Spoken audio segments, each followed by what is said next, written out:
জানিয়ে দিব হাতে থাকা সর্বশেষ আপডেট আন্তর্জাতিক সংবাদ। প্রথমেই সংবাদ শিরোনাম, এরপর বিস্তারিত। ইরানের খোররাম শহর তাণ্ডবে ৩ ইসরায়েলি যুদ্ধবিমান ধ্বংস। সর্বশেষ জানিয়ে দিব মার্কিন গুপ্তচর আফগান নাগরিকের এ কেমন পরিণতি। এতক্ষণ শুনছিলেন সংবাদের শিরোনাম, এরপর বিস্তারিত। তার আগে আমাদের ভিডিওটা যদি ভালো লেগে থাকে তাহলে লাইক, কমেন্ট, শেয়ার করে দেবেন, আর আপনি জানিয়ে দেবেন আপনি কোথা থেকে দেখছেন বা শুনছে। ইরানের খোররাম শহর তাণ্ডবে ৩ ইসরায়েলি যুদ্ধবিমান ধ্বংস। ইরানের সর্বোচ্চ নিরাপত্তা কর্মকর্তা ডাক্তার আলী লারিজানিকে হত্যা করেছে গণহত্যাকারী ইসরায়েল। এর প্রতিশোধ নেওয়ার জন্য অবৈধ ভূখণ্ডটি লক্ষ্য করে ব্যাপক হামলা চালাচ্ছে তেহরান। তেল আবিব সহ বেশ কয়েকটি গুরুত্বপূর্ণ শহরের সামরিক ও সরকারি স্থাপনায় এসব হামলা চালায় বিপ্লবী গার্ড বাহিনী IRGC। এতে ব্যবহার করা হয় খোররাম শাহ 4 এবং কদর ক্ষেপণাস্ত্রের পাশাপাশি এমাদ ও খেইবার শেকান প্রজেক্টাইল। শক্তিশালী ক্ষেপণাস্ত্রগুলো রীতিমতো তাণ্ডব চালিয়েছে ইসরায়েলের বিভিন্ন শহরে, বিশেষ করে গুরিয়ান আন্তর্জাতিক বিমানবন্দরে, যেখানে ইসরায়েলি যুদ্ধবিমান রাখা ছিল। ইসরায়েলের বিমানবন্দর কর্তৃপক্ষ জানিয়েছে, তেল আবিবের কাছে বেন গুরিয়ান আন্তর্জাতিক বিমানবন্দরে ক্ষেপণাস্ত্রের আঘাতে 3টি বেসরকারি বিমান মারাত্মকভাবে ক্ষতিগ্রস্ত হয়েছে।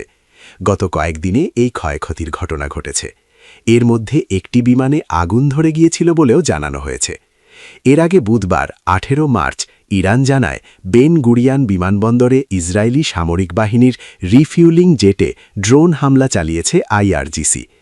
ইরানের ইসলামী প্রজাতন্ত্রের সেনাবাহিনী জানিয়েছে, তারা অধিকৃত অঞ্চলে জায়নবাদী শাসকের জ্বালানি সরবরাহকারী জেটে ড্রোন হামলা চালিয়েছে। বুধবার 18 মার্চ প্রকাশিত এক বিবৃতিতে ইরানি সেনাবাহিনী জানায়, বেন গুরিয়ান বিমানবন্দরে অবস্থানরত জায়নবাদী শাসকের কৌশলগত রিফিউলিং বিমানগুলোকে লক্ষ্য করে একঝাঁক ড্রোন হামলা চালানো হয়েছে।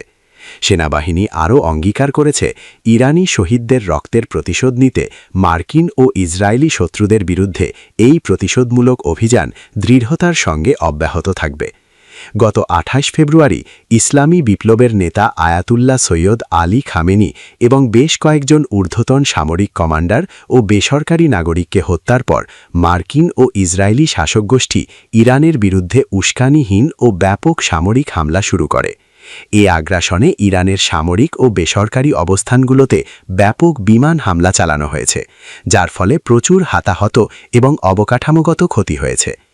এর জবাবে ইরানের সশস্ত্র বাহিনীও অধিকৃত অঞ্চল এবং আঞ্চলিক ঘাঁটিগুলোতে ক্ষেপণাস্ত্র ও ড্রোনের ঢেউ আছড়ে ফেলে পাল্টা প্রতিশোধমূলক অপারেশন পরিচালনা করছে।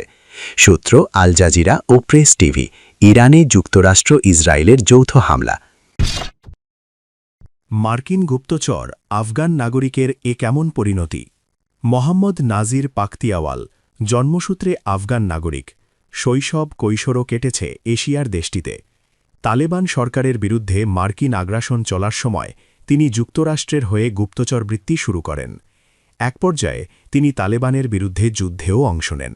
দীর্ঘদিন মার্কিন সেনা ও ন্যাটো সৈন্যদের সঙ্গে মিলে নিজ দেশের বিরুদ্ধে লড়েছেন নাজির। কিন্তু 2 দশকের লড়াইয়ে পশ্চিমা সেনারা পালিয়ে গেলে তালেবান আবার রাষ্ট্রক্ষমতা পুনরুদ্ধার করে। 2021 সালে তালেবানরা আফগানিস্তানের নিয়ন্ত্রণ নিলে নাজিরও যুক্তরাষ্ট্রে চলে যান। সেই থেকে তিনি সেখানেই বসবাস করছিলেন। যুক্তরাষ্ট্রের পক্ষ নিয়ে নিজ দেশের বিরুদ্ধে কাজ করার জন্য পুরস্কৃত হওয়া তো দূরের কথা, অবশেষে তার করুণ পরিণতি হয়েছে। মার্কিন বাহিনীর হাতেই মৃত্যু হয়েছে বলে নাজিরের পরিবার ও বন্ধুরা দাবি করেছে। মার্কিন ইমিগ্রেশন হেফাজতে আফগান নাগরিকের মৃত্যু। ট্রাম্প প্রশাসনের বিরুদ্ধে আমেরিকান বীরকে হত্যার অভিযোগ করেছে তার পরিবার। মার্কিন ইমিগ্রেশন হেফাজতে মারা যাওয়া এ আফগান নাগরিকের পরিবার ডোনাল্ড ট্রাম্প প্রশাসনের বিরুদ্ধে আমেরিকান জনগণের এক বীরকে হত্যার অভিযোগ তুলেছে। নাজিরের বয়স চলছিল 41 বছর। তাকে গত শুক্রবার 13 মার্চ সকালে immigration and customs enforcement ICE এজেন্টরা টেনে হিঁচড়ে নিয়ে যায়। এর মাত্র 24 ঘণ্টা পরেই তাকে মৃত ঘোষণা করা হয়। নজিরের বন্ধু ট্রাম্প প্রশাসনের বিরুদ্ধে তার জন্মের পর থেকে প্রিয় বন্ধুকে হত্যার অভিযোগ তুলেছেন। নাজির রিচার্ডসন শহরে বসবাস করতেন এবং তার অ্যাসাইলাম বা রাজনৈতিক আশ্রয়ের আবেদনটি বিবেচনাধীন থাকা অবস্থায় তিনি সেখানে রুটি তৈরির কারিগর হিসেবে কাজ করতেন। গত শুক্রবার সকালে তিনি যখন তার সন্তানদের স্কুলে নিয়ে যাওয়ার জন্য বাড়ি থেকে বের হচ্ছিলেন, ঠিক সেই মুহূর্তেই তাকে গ্রেফতার করা হয়েছিল। আইসিই জানায়, খাদ্য সহায়তা কর্মসূচি স্ন্যাপ এর ফুড স্ট্যাম্প অপব্যবহার করে জালিয়াতির অভিযোগে নাজিরকে গ্রেফতার করা হয়েছিল। ডালাস কাউন্টি ডিস্ট্রিক্ট অ্যাটর্নি অফিসের এক মুখপাত্র বলেছেন, নাজিরের বিরুদ্ধে $200 বা তার বেশি মূল্যের স্ন্যাপ জালিয়াতির 2টি মামলা, যা 3rd ডিগ্রি ফেলনি বা গুরুতর অপরাধ, এবং একটি চুরির মামলা নথিভুক্ত ছিল। তার মৃত্যুর আগ পর্যন্ত মামলাগুলোর শুনানি আদালতে শুরু হয়নি। 6 সন্তানের এই জনকের, যাদের মধ্যে কনিষ্ঠ জনের বয়স মাত্র 18 মাস, শনিবার সকাল 9টায় ডালাসের পার্কল্যান্ড হাসপাতালে মৃত্যু নিশ্চিত করা হয়। তবে পরিবারের কাছে তার মৃত্যুর সঠিক কারণ এখনও অজানা। নাজিরের পরিবার এখন এটি জানার জন্য আপ্রাণ চেষ্টা করছে যে মাত্র 24 ঘণ্টার হেফাজতে ঠিক কী কারণে তার মৃত্যু হয়েছে। তার ভাই কান্নায় ভেঙে পড়ে বলেন, সে শুধু আমার ভাই ছিল না, সে ছিল আমার সবচেয়ে প্রিয় বন্ধু। সে এমন একজন মানুষ ছিল যার সঙ্গে আমি সব শেয়ার করতে পারতাম। আমি সবসময় তার উপর ভরসা করতাম। কোনো কিছুর প্রয়োজন হলে আমি তার কাছেই যেতাম। এখন তার বিনা আমি নিঃস্ব, স্রেফ নিঃস্ব। সে আমার জন্য সব কিছু ছিল। সে তার পরিবারের জন্য, আমার মায়ের জন্য, আমাদের পুরো পরিবারের জন্য সব কিছু ছিল। তিনি বলতে থাকেন, তারা আমার কাছ থেকে, তার পরিবারের কাছ থেকে সব কিছু কেড়ে নিয়েছে ওই 6টি সন্তান আর তার স্ত্রীর কাছ থেকে।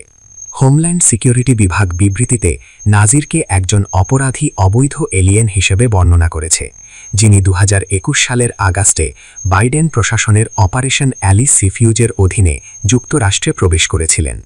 তারা দাবি করেছে তিনি তার সামরিক চাকরির কোনো রেকর্ড প্রদান করেননি। আমাদের দেশে তার অপরাধমূলক ইতিহাসের মধ্যে রয়েছে ফুড স্ট্যাম্পের জালিয়াতি এবং চুরির জন্য গ্রেফতার।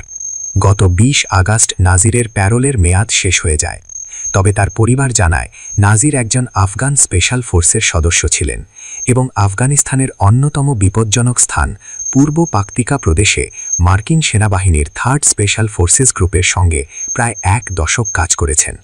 পরিবার আরও জানায়, তিনি 2021 সালে আনুষ্ঠানিক সরিয়ে নেওয়ার প্রক্রিয়ার মাধ্যমে যুক্তরাষ্ট্রে প্রবেশ করেছিলেন এবং স্থল সীমান্ত অতিক্রম করে নয়। ক্যাথলিক চ্যারিটির মাধ্যমে তাকে পুনর্বাসন করা হয়েছিল। নাজির আগে কাবুলে থাকতেন, রাজনৈতিক আশ্রয়ের জন্য আবেদন করেছিলেন এবং এর সাক্ষাৎকারও সম্পন্ন করেছিলেন। তিনি কাজের অনুমতি এবং সোশ্যাল সিকিউরিটি নম্বরও পেয়েছিলেন। এমনকি তার এক সন্তান জন্মসূত্রে মার্কিন নাগরিক।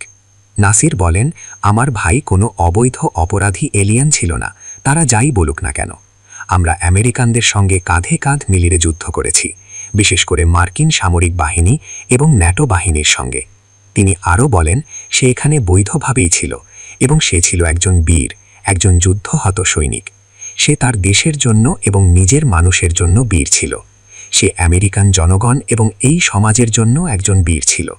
সে অত্যন্ত গর্বের সঙ্গে যুক্তরাষ্ট্রের সেবা করেছে, আর বিনিময়ে তাকে এই মৃত্যু উপহার দেওয়া হলো। নাজিরের অসুস্থতা ও মৃত্যু নিয়ে আইসিই ও পরিবারের বক্তব্য। হোমল্যান্ড সিকিউরিটি বিভাগের মুখপাত্র লরেন বিস জানান, গ্রেফতারের পর ডালাসের একটি আইসিই ফিল্ড অফিসে স্বাস্থ্য পরীক্ষার সময় নাজির শ্বাসকষ্ট ও বুকে ব্যথার কথা জানিয়েছিলেন। তাকে পরিবারের সঙ্গে কথা বলার সুযোগ দেওয়া হলে তিনি আতঙ্কিত অবস্থায় তার ভাইকে ফোন করেন। তার ভাই জানান, ফোনে নাজিরকে অত্যন্ত ভীত ও আতঙ্কিত শোনাচ্ছিল।